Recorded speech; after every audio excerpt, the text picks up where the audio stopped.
Assalamualaikum warahmatullahi wabarakatuh. Tonton Fahriza Nora Official. Subscribe, like, share, and comment. Assalamualaikum warahmatullahi wabarakatuh. Assalamualaikum warahmatullahi wabarakatuh. Alhamdulillahirabbil alamin. Wa bi ni'matihi tatimmu shalihat. Asyhadu la ilaha illallah wahdahu la syarika lah. Wa asyhadu anna Muhammadan 'abduhu wa rasuluhul karim. Allahumma shalli wa sallim ala nabiyyina wa sayyidina Mustafa Muhammadin wa ala alihi wa ashabihi ajma'in. Amma ba'd. Kita lanjutkan. Di antara adab berdoa berikutnya adalah istihbab ad-du'a liman ahsana ilaihi. Disunnahkan untuk berdoa kepada orang yang telah berbuat baik kepada kita.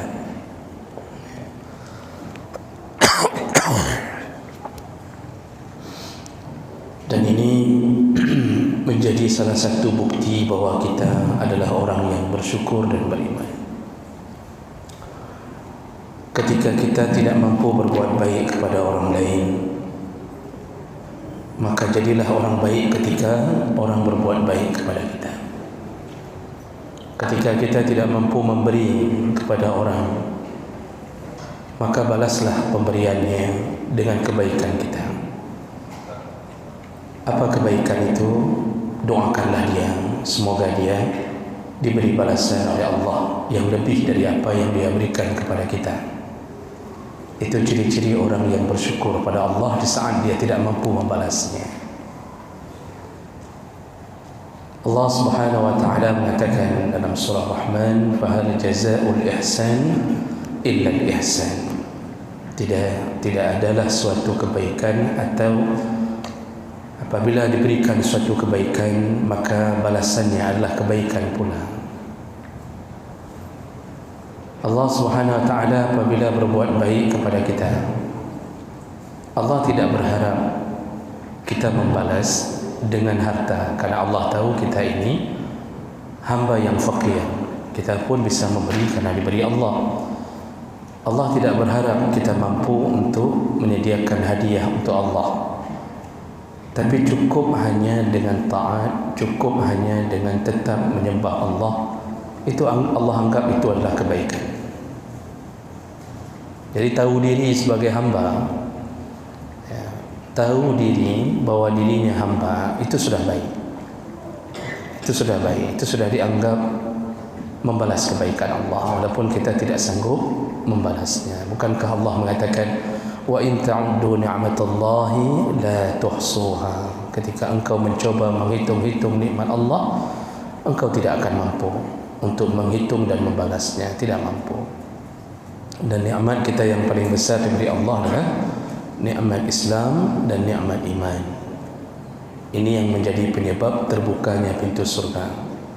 Banyak orang di luar Islam berusaha untuk masuk surga.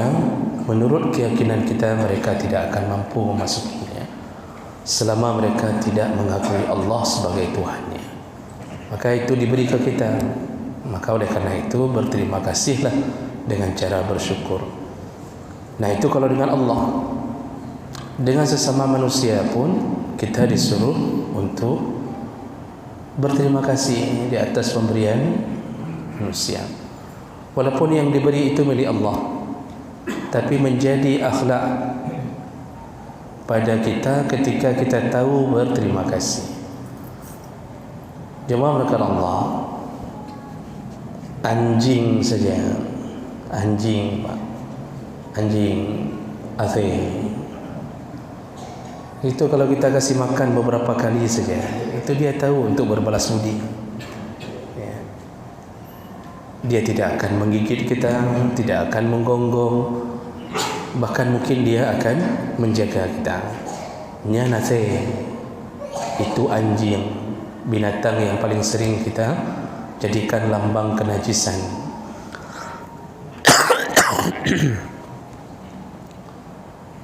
Kalau seandainya binatang tahu berterima kasih, maka seharusnya manusia yang dititip perasaan, dititip akal oleh Allah, itu lebih terima kasihnya. Itu lebih terima kasihnya. Makanya salah satu cara berterima kasih adalah dengan cara doakan orang yang berbuat baik kepada kita. Dalam salah satu hadis Nabi sallallahu alaihi wasallam menyebutkan, man sana'a ilaikum ma'rufan falyujzihi, barang siapa yang berbuat baik kepadanya atau ada orang yang berbuat baik kepadanya, falyujzihi, maka balaslah kebaikan itu. Fa in lam yajid ma yujzihi falyasni alaihi, barang siapa yang tidak mampu membalas kebaikan setara dengan kebaikan yang didapatkan, maka falyasni alaihi, artinya ucapkanlah puji-pujian kepadanya. Pujian itu ucapan terima kasih. Fa innahu idza asna alaihi faqad syakarahu, sesungguhnya dengan memuji atau mengucapkan terima kasih, maka dia telah termasuk orang yang membalas kebaikan orang tersebut. Wa in katamahu faqad kafarahu, barang siapa yang tidak juga mampu atau tidak mau melakukan itu, terima kasih pun tak ada, maka dia telah mengingkari kebaikan orang. Artinya sudah buruk sekali akhlaknya. Kita kan sering, Bapak Ibu, kalau kita kasih sesuatu kepada orang, kita memang waktu memberi ikhlas, tapi begitu melihat orang itu tidak ada sedikit pun terima kasih, pasti kita juga akan mengatakan, hai dong ikhlas, memang hai, saya ikhlas kasih. Cuma aneh juga orang itu enggak tahu terima kasih sedikit pun akan kita juga akan mekra. Apa mekra? Tergores juga di hati walaupun tadi kita ikhlas. Kita aneh saja melihat perilaku orang. Kok ada orang yang sudah kita berbuat baik tidak tahu berterima kasih. Yang lebih parah lagi, bukan hanya tidak tahu berterima kasih, malah membalas dengan keburukan. Ini yang kurang ajarnya di situ. Makanya orang yang paling terburuk di antara manusia yang terburuk adalah orang yang ketika diberikan kebaikan dia balas dengan keburukan. Buruk dadan. Rasulullah sallallahu alaihi wasallam ketika ditanya tentang dosa mencuri, kata Rasulullah, mencuri itu dosa besar, tapi 10 kali lipat lebih besar orang yang mencuri milik tetangganya. 10 kali lipat lebih besar dosanya mencuri milik tetangga. Mencuri punya orang besar dosa, mencuri punya tetangga 10 kali lipat, kata Rasulullah, lebih besar. Kenapa? Karena yang berbuat baik kepadamu tetangga, yang selama ini mengantarkan kuah tetangga, yang selama ini mendirikan tenda di depan rumahmu tetangga, bahkan mungkin ketika suamimu, ketika istrimu melahirkan, yang mengantar ke rumah sakit tetangga. Tetanggalah orang yang paling pertama menolong kita, tapi kita curi isi rumahnya setelah dia berbuat baik, beri kurang ajar. Itu betul-betul kurang ajar orang itu. Maka Allah akan laknat dia akan menjadi orang terlaknat, terkutuk sepanjang dia tidak bertobat dan memohon maaf. Itu manusia terkutuk, itu manusia tidak bisa dijadikan kawan. Jangankan kawan, musuh pun tidak bisa kita jadikan. Jadi buruk sekali orang yang membalas keburukan kepada orang yang berbuat baik.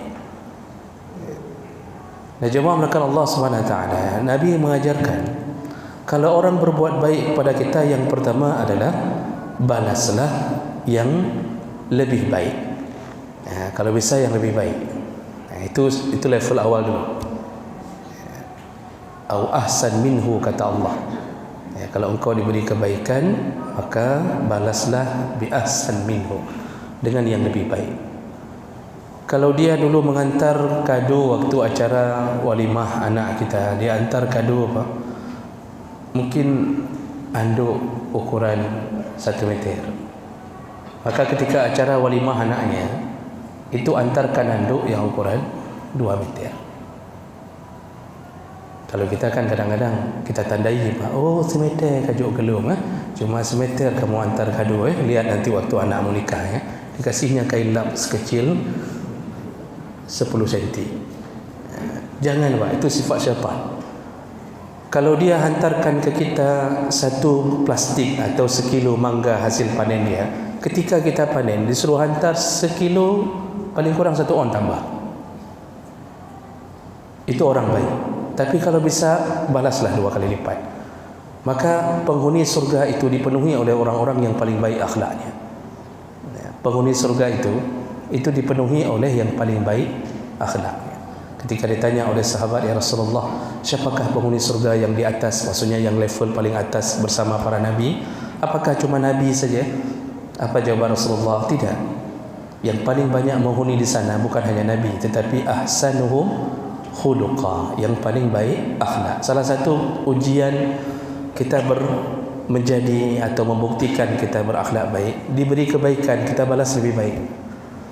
Dulu anak kita dipelihara orang, kalau kita kaya, pelihara anak orang, jangan 1 orang. Atau dulu orang tua seseorang memelihara kita, waktu kita sudah jadi orang, dulu belum jadi orang, masih monyet, sekarang kita sudah jadi orang, kita sudah kerja, sudah, lihatlah keadaan anak dia, balaslah kebaikannya. Kalau dulu kita yang diasuhnya 1 orang, ketika kita sudah punya harta, asuhlah anak dia 2 orang, kalau dia berubah jadi orang miskin. Nah, jadi tahulah berbalas budi. Ini pelajaran ini saya rasa enggak perlu agama, akal sehat saja sudah cukup. Akal sehat saja. Dulu kita waktu tahun-tahun 80-an 70-an kan ada pelajaran PMP, PMP mana PMP itu yang diajarkan adalah PMP itu kan itu semua. Makanya kita ini lebih dikuatkan dengan memahami agama. Jadi level 1 itu kalau berbuat baik, ada orang berbuat baik ke kita, balaslah dengan yang lebih baik. Yang kedua, kalau tidak mampu untuk membalas dengan yang lebih baik, maka falyujzihi atau fakafi'uhu, kata Rasulullah dalam hadis. Ini hadis riwayat Bukhari dan ada juga riwayat Muslim. Ketika kita tidak mampu membalas dengan kebaikan yang lebih hebat, maka balaslah dengan yang setara. Balas dengan yang setara. Tetangga kita pulang dari Medan, bawa pulang di Ambon. Ketika kita ke Medan, paling kurang ya balaslah dengan hal yang sama. Jangan dibesarkan. Kalau kita tak mampu juga jangan dikecilkan. Ukurannya sama, rasanya sama. Itu modelnya. Jadi balaslah dengan yang setara.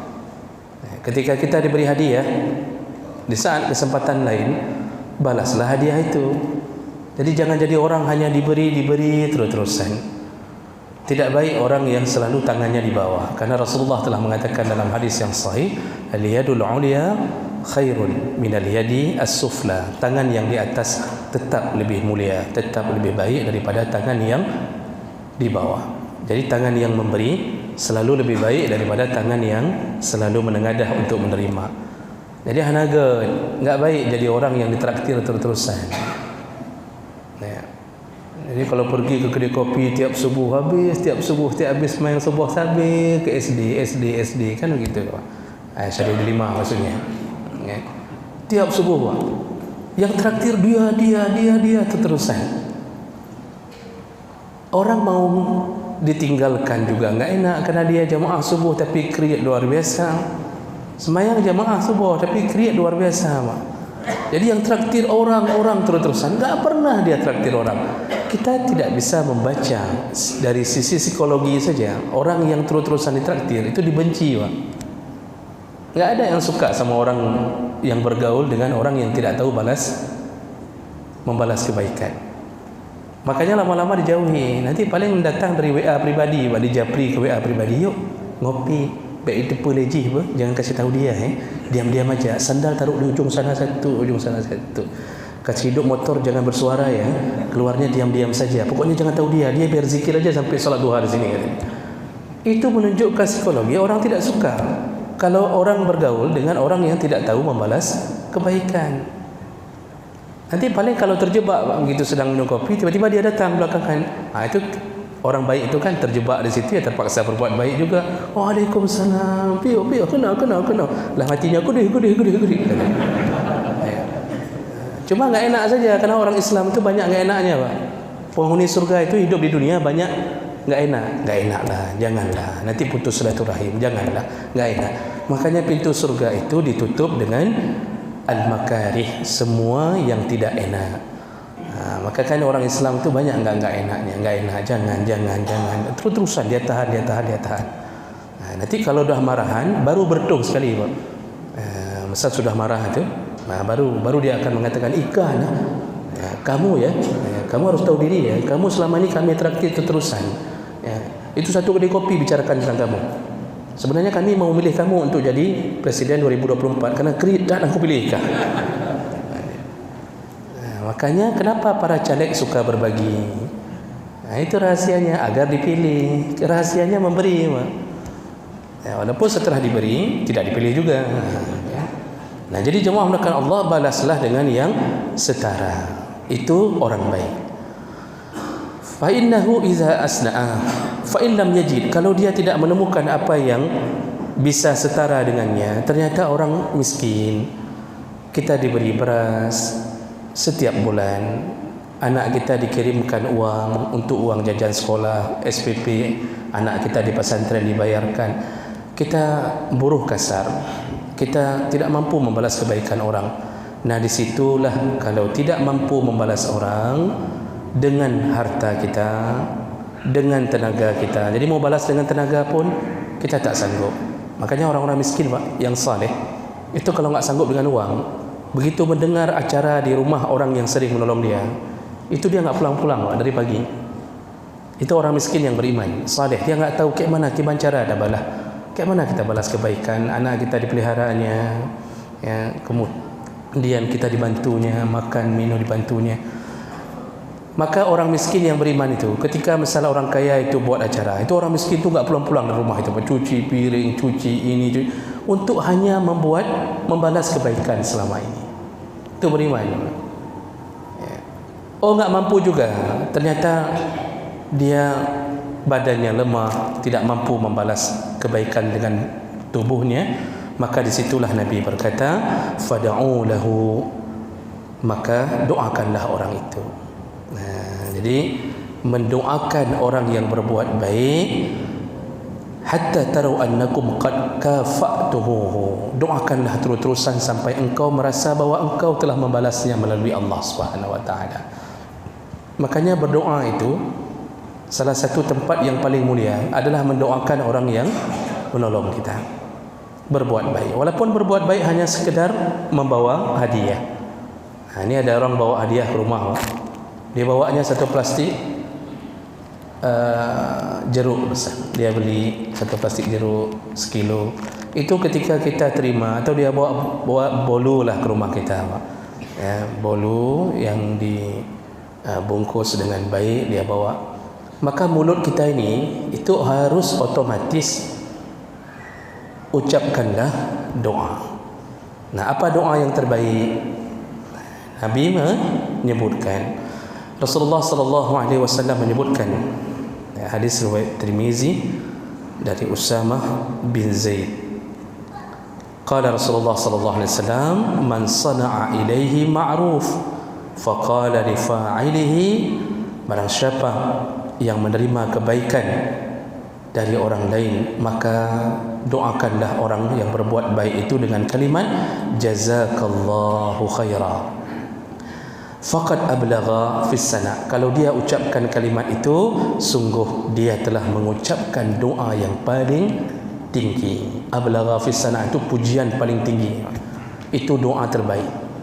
Makanya seringkan kita dengar, kalau orang berbuat baik ke kita, orang-orang yang faham tu tidak lagi mengucapkan terima kasih dengan bahasa terima kasih, dia ganti jazakumullah. Itu kalimat itu pengganti dari terima kasih yang hanya sekedar basa-basi di antara manusia, dan itu berbeda. Terima kasih itu tidak menggantungkannya pada Allah, walaupun perasaan kita ingin mengucapkan bahwa terima kasih ya sudah berbuat baik kepada kami, tapi begitu kita ucapkan, kita ganti dengan kalimat jazakallahu khaira. Nah, ini jazakallah ini bisa jadi jazakumullah, tergantung orang.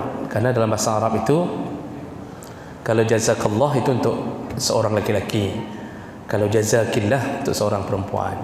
Kalau untuk yang lebih tua umurnya, lebih mulia, atau kita menghormati orang lain, maka diganti dengan kalimat jazakumullah. Juga bisa digunakan untuk orang ramai, jazakumullah. Nah, kalau bercampurnya perempuan laki-laki juga boleh diganti dengan jazakumullah, itu diwakili dengan itu.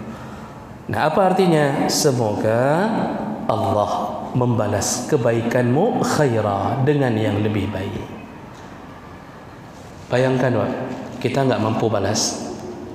Bolu yang dia bawa itu ternyata harganya 120.000. Tak apa-apa dicilet di dalamnya, Pak. Ya, pokoknya dalam setiap bulatan ada ciletannya, ada macam model di situ. Kita cek di internet 120.000, itu belum ongkir. Ya. Ternyata yang dia kirimkan selama ini, apa yang dia buat untuk kita selama ini, ternyata harganya mahal sekali. Ya. Dan kita nggak tahu bagaimana cara balas. Mau balas gaji kita pun tak cukup untuk itu. Maka satu-satunya harapan, mintalah kepada Yang Maha Kaya untuk membalas kebaikannya. Makanya doa terbaik adalah ucapkan kalimat jazakumullah khaira. Dan itu harus dibiasakan. Kita kadang nggak biasa, hanya sebahagian kecil golongan yang biasa mengucapkan itu. Kadang-kadang kan kita nggak biasa mau ucap jazakumullah kayak lagi melaban menan, apa kita bilang kadang nggak biasa, sepertinya kayak asing, janggal sekali. Mau kita coba, diajak sama orang, jazakumullah, baru 3 bulan di Masjid Jami' ke jazakumullah. Itu yang sakit kali hati kita, Pak. Udah kita amalkan sunnah Nabi, diajaknya lagi. Makanya kadang-kadang kalau nggak biasa, karena kita nggak biasa diajar mengamalkan kalimat itu. Padahal itu hadis Nabi dan itu, Pak. Kalau di dunia Arab, karena itu bahasa mereka, itu terbiasa begitu, jazakumullah. Terutama di kalangan orang-orang beriman dan saleh, itu kalimatnya diganti. Jadi orang Arab yang umum, yang awam, itu masih mengucapkan syukran. Ya, syukran itu terima kasih. Ya. Lalu jawabannya afwan. Tapi kalau orang-orang yang punya ilmu agama dengan baik, dia nggak ucap lagi syukran. Apapun orang berbuat baik, walaupun hanya diberikan 1 jarum untuk dipinjamkan, waktu dikembalikan dia ucapkan jazakumullah, semoga Allah membalas kebaikanmu. Maksudnya kami tidak sanggup membalasnya, kami dengan kefakiran kami tidak sanggup membalasnya. Kami hanya mohon kepada Allah agar membalas semua kebaikanmu. Kalau Allah yang balas, Pak, mana ada sedikit-sedikit, mana ada cilet-cilet. Kalau Allah yang balas, paling kurang 10 kali lipat, itu paling kurang. Kalau yang kita tolong itu orang-orang yang betul-betul membutuhkan, maka Allah bisa kali lipatkan 700 kali lipat. Kalau orang yang kita tolong itu benar-benar dalam kondisi kesulitan, di saat itu kita datang menjadi penolongnya, bagaikan Allah memberikan cahaya dalam diri seseorang yang gelap, yang hidup dalam kegelapan. Langsung dia terang benderang dengan datangnya uang dari kita. Anaknya enggak diizinkan ikut ujian, beras tinggal cuma 1 muk lagi, besok mau makan apa, suami tidak ada. Ya, kita datang, kita kasih, ini ada sedekah sedikit, itu dibuka amplop 300.000. Itu kan kayak orang hidup lampu setelah mati lampu 12 jam. Sepuh dunia kayak mana, mau utang sudah banyak sekali, kemana lagi nak mamak minta utang. Ayahmu sudah, semenjak ayahmu tidak ada, dulu ayahmu tukang wing becak, adalah sedikit dia bawa pulang, mamak mau wing becak, enggak bisa mamak wing, enggak bisa mamak dayung becak. Kesusahan dia bertubi-tubi, datang kita apa? Kita berikan. Maka Allah berikan apa untuk kita? Surga. Ya, dan pahalanya meledak-ledak itu tidak lagi terbatas, itu sudah suka-suka Allah. Makanya coba lihat hadis-hadis tentang menolong orang, itu luar biasa pahala. Lebih hebat daripada puasa sunnah dan lebih hebat daripada salat qiyamul lail. Salah satu hadis contohnya, Rasulullah sallallahu alaihi wasallam menyebutkan, hadis ini sahih, as-sa'i 'alal armalah wal miskin, barang siapa yang berkeliling-keliling menolong armalah. Armalah itu janda, baik janda yang meninggal suaminya atau janda yang diceraikan suami tapi kondisinya miskin. Jadi bukan janda kaya, karena banyak orang yang cari janda kaya kan Pak.